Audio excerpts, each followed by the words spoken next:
I want to talk to the doctor now. Well, so then she was, in fact, in spite of her tubal ligation, she had been impregnated in some way? I have no idea. I can't comment. This is why she's here. It's done medically all the time. It doesn't have to be her ova that was fertilized and implanted. Embryo implant, right. Literally 8-cell or even low-cell embryos can be implanted. Medically, this is common practice today. Not in every clinic, but there are clinics which are doing it routinely. So what the upshot of this is that they had implanted her not necessarily with a fetus from her body. It, at that point, is an embryo. And it could be her ova removed, or it might not be. We have some tests that we want to run on some of these ladies who claim to be people who their children were taken in the first trimester. We, as Mary Jo beautifully pointed out, we can't tell who the father is, but we can tell who he isn't, and probably it's not going to be the father of the wife, the husband of the wife in many of these cases, and we may find that the eggs themselves may not even be theirs. We don't know. We don't know what we're going to find, but we're hard after this. It's very possible to fertilize the egg, ova, and carry it in vitro for a short period of time, take it up to the 8-cell stage, divide it, and you have 8 embryos. This is common practice. I shouldn't say common practice, but this is currently medical practice. In Seattle, were you involved at all, or did you know of Contact Center International, CCI? I know of them, but I wasn't involved in it. How about Davenport, Peter Davenport? Yes, I have spoken with him briefly, and the hotline is becoming increasingly functional and increasingly busy. Yes. Increasingly hot. Yes, yes. Indeed. Yes. Are you guys both going to be up at the MUFON conference then, up in Seattle? I will be there. You're going to be there? I may. It depends. I've had several offers to speak, and one of them conflicted. One of them was in St. Petersburg, Russia, and recently in Debrecen, Hungary. So I don't know at this point. Derrel, you know what I get? I get a lot of people that will call me up, or they know where to call and get in touch with me, and they say that I've been abducted or contacted, and I want to be regressed. I want to be hypnotized. What's your answer to that? Well, first of all, when a person comes to us, or maybe just a minute. Okay. What's your answer to that in Seattle? Well, I would like to talk with them further before I went into that and have them fill out or gain from them in interview or in paper questionnaire a lot of information before I would go into any regressions. And what does that information give you? That would give me a fair picture, first of all, of their personality, of what has been going on in their life to some extent, and also what they really remember of what they experienced. Now, is that an evaluation sheet? Yes, it is. And that evaluation is whether or not, then you determine whether or not that you think that it's necessary? Whether it is either necessary or whether it would be of value. In some cases, if they are really serious about doing regression, once the basic information is collected, we can make a decision then whether it's a case that we want to pursue as a research case or not. And if it is not, then if they really want to go through regression, fine, it can be done, but not necessarily for research purposes. Okay, my answer, or my question again to this is, and you can help me with this too, because I'd like to hear your response too. I feel that, and at that time you determine whether you tell this person this, whether or not that you feel that they don't need to go through this, or that it would be wise if they would go through this. Is that what you do? A lot of it is how panicked they are. It may be more for therapy than it is for research. Okay, now I'm getting to where I want to go with this, because my interest in this is that I don't have the time to research this. or investigate it. We do the research that we need to do our show. Sure. I don't have the time to go out and sit with somebody every time they come in and want to be regressed. But I do have an inner feeling that I need to, anybody that comes to me and says, Ted, I feel that I was abducted and I want to be hypnotized to find out, whether or not they want their 15 minutes of fame or they just want to, or this really occurred, I think they need help. Right. I think the person needs help. This is what I'm basically telling you. And so I focus my opinions and my thought for the help of the person, not necessarily the information. That's right. The information will come. Sure. But mainly the help. Now, and I think you stated this earlier, there are a lot of people that go around claiming to be able to be hypnotherapists. That's right. And they botch a lot of things. That's true. And I think it's very important for the viewing audience that is watching this tape to understand that if you feel that you have something like this occurred and you feel it deeply enough, then you should feel it deeply enough to hire somebody or look into somebody other than a friend that knows a friend. Indeed. That Right. saw somebody hypnotize somebody at one time. It should be a professional, either a psychologist or someone who has many years of training behind. But I also think that you should, not only you And interview them, they should interview you as Absolutely. the therapist. Because someone who feels they've experienced abduction, it would be very difficult to work with someone who is going to tell them, you're imagining it, you're hallucinating it. This is not what they need to hear.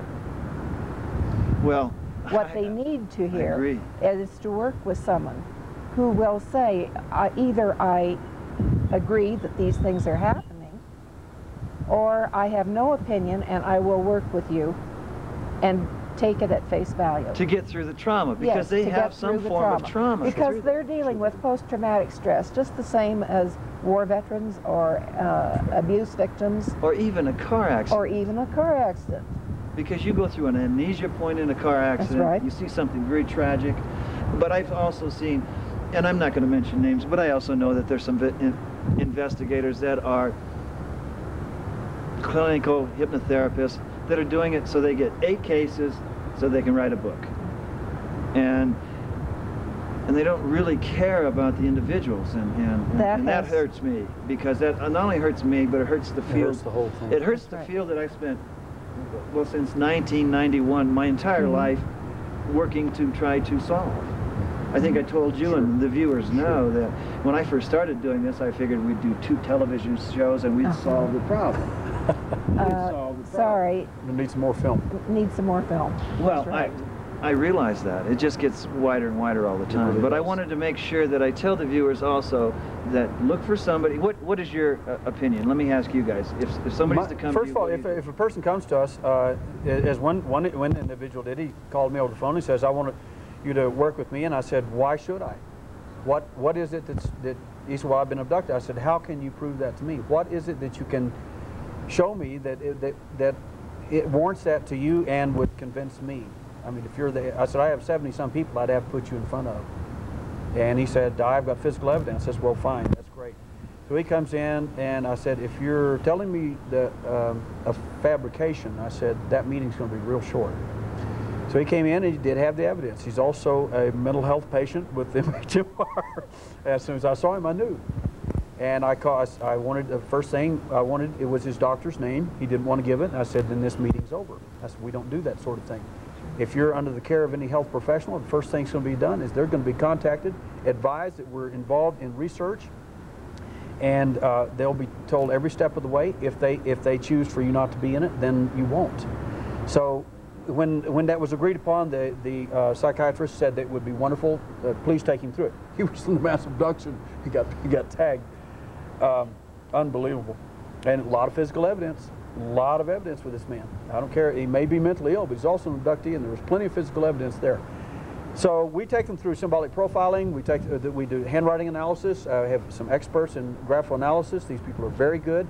If you're lying, or you have other problems and things that we need to know about, we're going to know that. We have a $1,000 computerized symbolic profiling is a test involving put together by Johnson & Johnson.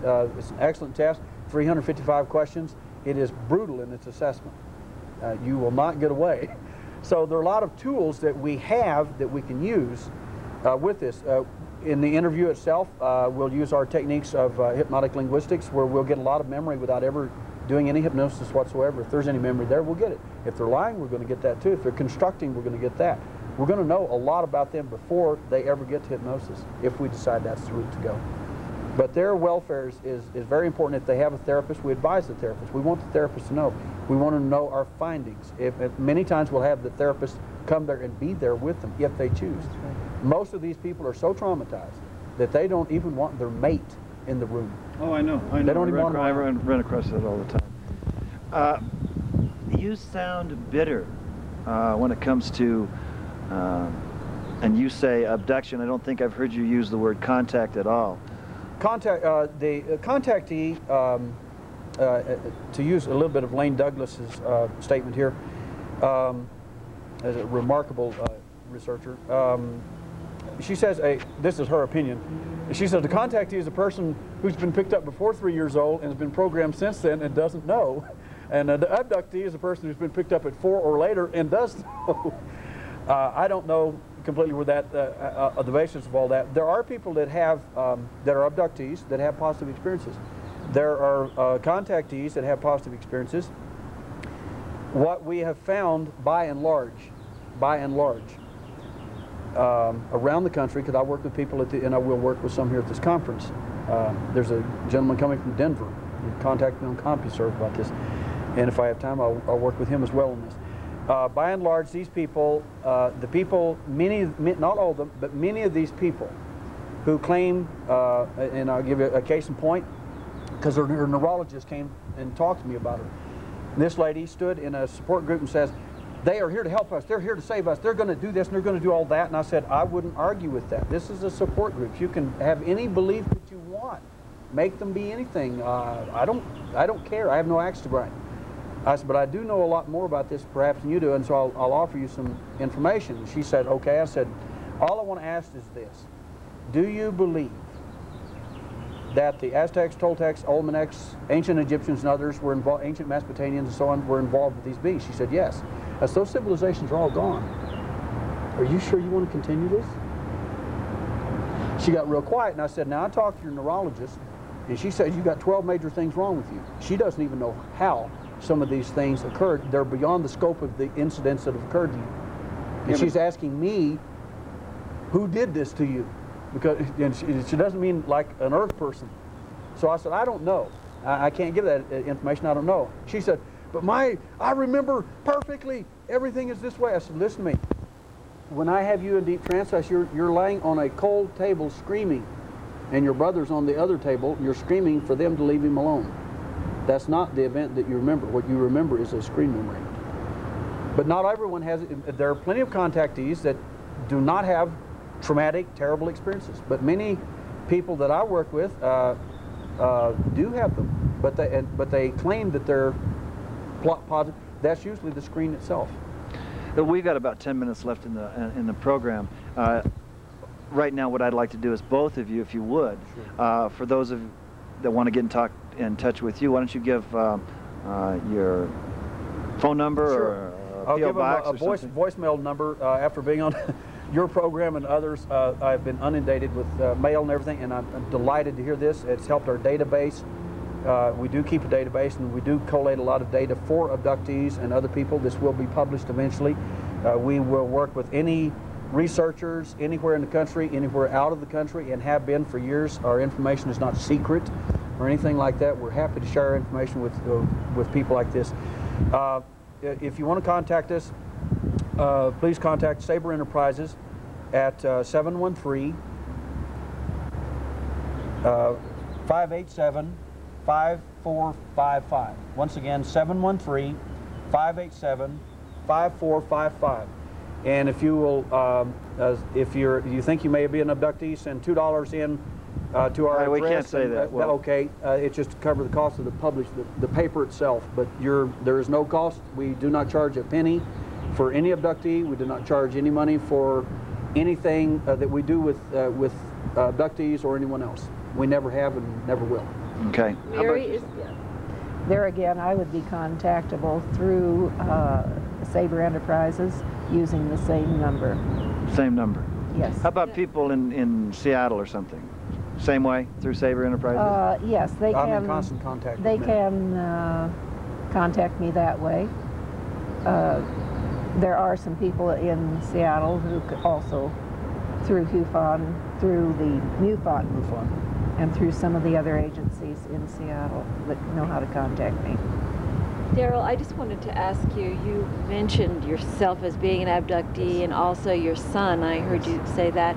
Are you still being abducted, and how is your son doing? No, first of all, in reference to my son, the abductions have almost ruined his life. It has so radically changed him, and that affects me, of course. And I'm really irritated with whoever did that. Let me give you an example too of one quick thing, which I'm sure some of the abductees' parents, if their children get picked up, they need to know this too. We have been able to track a lot of people, and we're doing some of this and are pursuing this very hardly, very hard through genetic. We found that there are whole groups of people within families are being taken. This apparently has been going on for, I think, hundreds of years. Long story short is they, whoever they are, I think are up onto us about this. Even Dr. Jacobs and others have mentioned that these children who get picked up are pushed into promiscuity. Now the question is why? Is it because the aliens are nasty little people? I doubt that. I don't even think they have any morals. I think the real reason for that is because that produces more offspring of the kind they want to follow, and now we don't have access to them. We don't know where they are. So that's a reference to children, young people. Second is, in reference to myself, my abductions, as best I understand, stopped at 17 and a half years old. This lady described my last event in great detail. I was just stunned. What was incredible about that is I questioned her. She came from the state she was at, came in for a formal interview. I worked with her, and she could remember what she said. If I didn't have it on tape, she would even remember it. Is this already erased her memory? Is this a phenomenon that's only happening here in the United States? It is happening everywhere. It's wonderful you should mention that. We have approximately 200 top elite people in the Iran-Iraq war that were abducted at one time. Strangely enough, the same little gray guys are involved over there too. So this type of abduction is going out all over now. Yes. You also say the little gray guys now. Do you put them all in one category, or do you say that there's many different types? Different. There seem to be, based on our research, and I think to other researchers, that there are different kinds of these beings. There seem to be, at least in my opinion, two different groups. One of them that doesn't like the other one. They're opposed to each other. I do not know why. There's ancient woodblock drawings and so on of them even fighting each other in sky over Dusseldorf, Germany, and places like that, and the Vimanas and things like that in Vedic literature and so on. Some of these things are violent. Others seem to be quite, I don't know if on our side is the right term, but cooperative, and they seem to be opposing each other. I just don't like the guys that are doing whatever they're doing to us. I want to meet the other guys. That's the ones I'd like to talk to. Anybody has access to those, let me know. I think just about everybody at this conference feels the same way. We want the ones that are involved with love and light and upliftment and all that good stuff. But we can't blind ourselves to that there's opposing sides to it too. Like in any war, there's two sides to it, and there's two different stories, and the victor always writes the history behind it. And I wanted to comment on one of the comments that you made, that you said that back during Mesopotamian, Egyptian, and those civilizations don't exist anymore. None of the civilizations back then exist anymore. Well, in that sense of the word, I suppose. What I mean by that is that many of these civilizations that were apparently involved in, and it seems to be in their architecture and their literature and religions and so on. I mean, you have ancient people of India, probably one of the older races. India has a rich history of these same craft and so on and everything, and whole cities and things that are described being assaulted apparently by some kind of nuclear blast or something, and whole cities being wiped out by these guys. I don't know who they are. Well, I don't think know that, who did you know, Peggy and I have That's talked, and I think that you've, both of you are aware that something out there is changing. There's a, Indeed. Yes. there is a, it's an awareness. That's right. There's a change going on, Right. and it's not a change that you fear. It's a change that you try to understand so that you can perceive what's going on. Man's awareness is changing. Without the perception, you can't see what's going on. So allow it, feel it, try to understand it. If you don't, talk to somebody that might help you with it and go from there, because something's going on, guys, and it's just not the UFO, something else that's bigger that's going on. It's necessary to come to peace with yourself and to work through fear. You cannot successfully function if you're all tied up with fear. And I say, therefore, you have to work through it. right, and we always say, have fun, and whatever you're doing, have fun. Life's too short to not to have fun, and you can have fun without shucking any responsibilities. You just can't have too much fun. I can't have too much fun. You know that. I have fun wherever I know go. that for sure, Ted. Everybody knows that.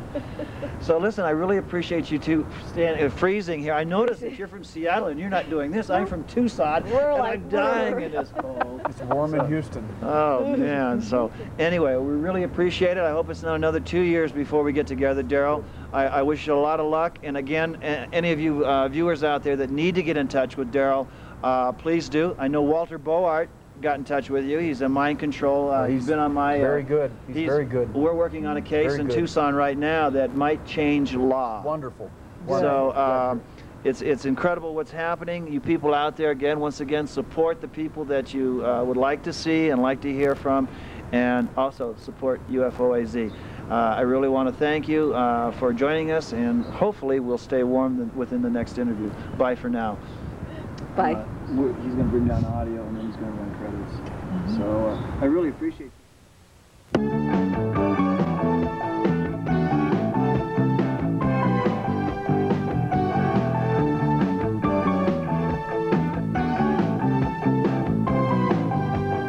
In the sky, late at night, there is something burning bright. Through the trees, we can see there is someone who's in need. See his face, I know the race. He says he's from outer space. Lost his craft due to a crash in the desert, and men in black.